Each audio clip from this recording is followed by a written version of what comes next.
Hello everyone, आज हम discuss करने जा रहे हैं केवीएस पीआरटी की बुक लिस्ट।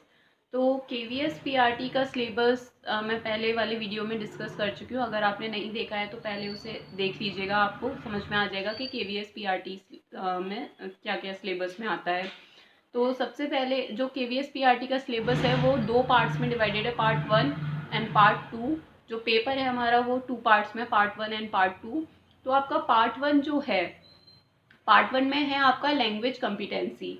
तो लैंग्वेज कम्पिटेंसी में आपका है हिंदी एंड इंग्लिश। तो हिंदी से स्टार्ट करते हैं।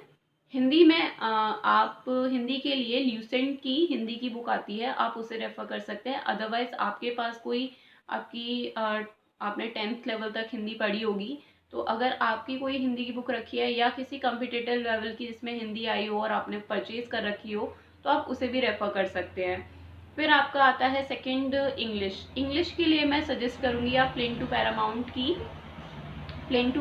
की आप इंग्लिश रेफर कर सकते हैं। Plane to paramount by Neetu Singh अच्छी बुक है, वोकैब अच्छे से दे रखी है और आपके vocab portion and grammar portion दोनों अच्छे से कवर अप हो जाएगा उससे। और जो केवीएस पीआरटी में जो वोकैब सेक्शन था वो अच्छा दे रखा था और इतना ग्रामर पोर्शन इतना टिपिकल नहीं था। फिर आते हैं हमारे पार्ट सेकंड पर। पार्ट सेकंड में हम स्टार्टिंग से बात करें तो आपका आता है GA and current affairs. GA and current affairs, first बात कर लेते हैं जीए की। जीए में आप ल्यूसेंट की जीके की जो बुक आती है ब्लू वाली, वो आप रेफर कर सकते हैं।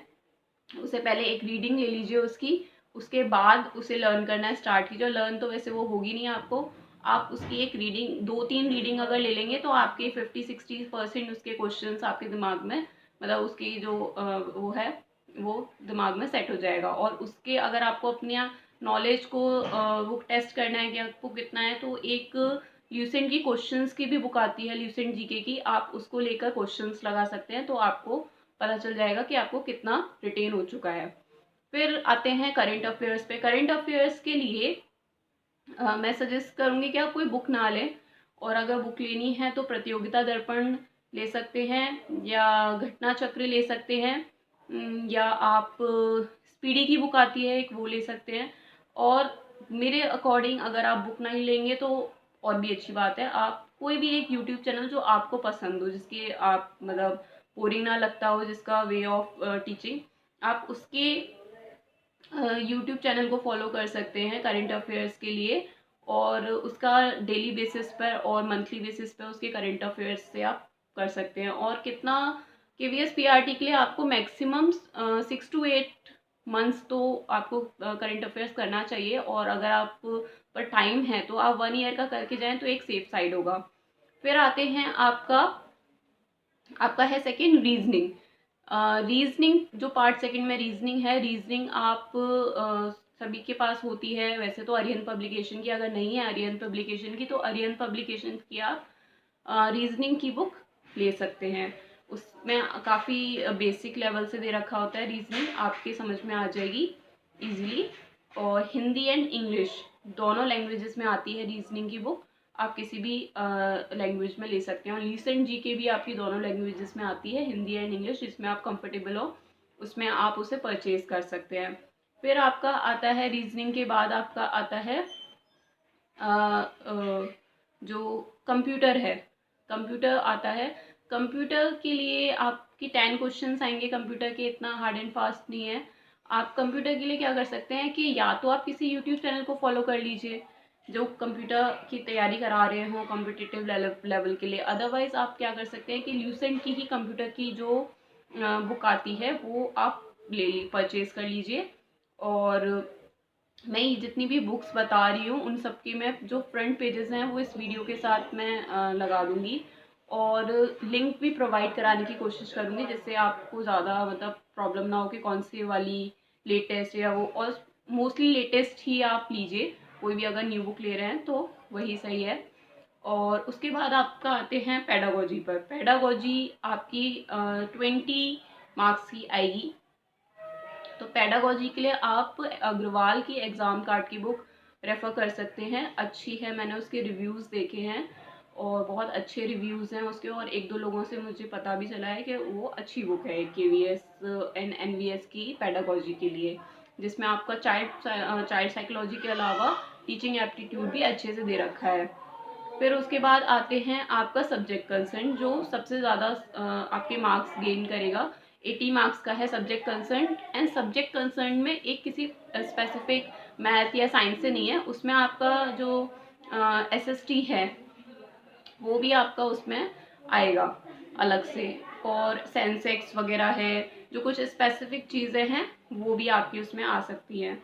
तो आपको सब्जेक्ट कंसर्न की अच्छे से तैयारी करनी है। आपका सबसे पहले बात कर लेते हैं मैथ्स में। मैथ्स की बात कर लेते हैं। मैथ्स में क्या होगा कि आपका मैथ्स में NCERT, maths and science both बता रही हूँ मैं, आप NCERT 6 to 10 कवर करने की कोशिश कीजिए। मैथ्स आपका 6 to 10 कवर हो जाएगा, तो उसके बाद आप क्या करेंगे कि NCERT कवर करने के बाद आप राकेश यादव सर की मैथ्स जो SSC के लिए आती है वो आप लगा सकते हैं, उसके क्वेश्चंस लगा सकते हैं, तो आपका कॉन्फिडेंस उससे बिल्डअप हो जाएगा।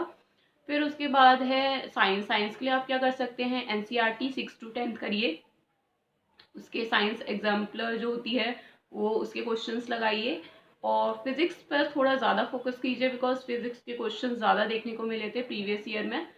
और मतलब देन आप बायो एंड थर्ड आप केमिस्ट्री पर अपना वो करिए, और अपना बेस पहले बनाइए। साइंस एंड मैथ्स के लिए आपको मतलब पढ़ना ही पड़ेगा 6 to 10 जो आपकी NCERT है। और आपका ये पूरा सिलेबस हो गया। मैं बुक लिस्ट की जो लिंक्स हैं वो आपको प्रोवाइड करा दूंगी।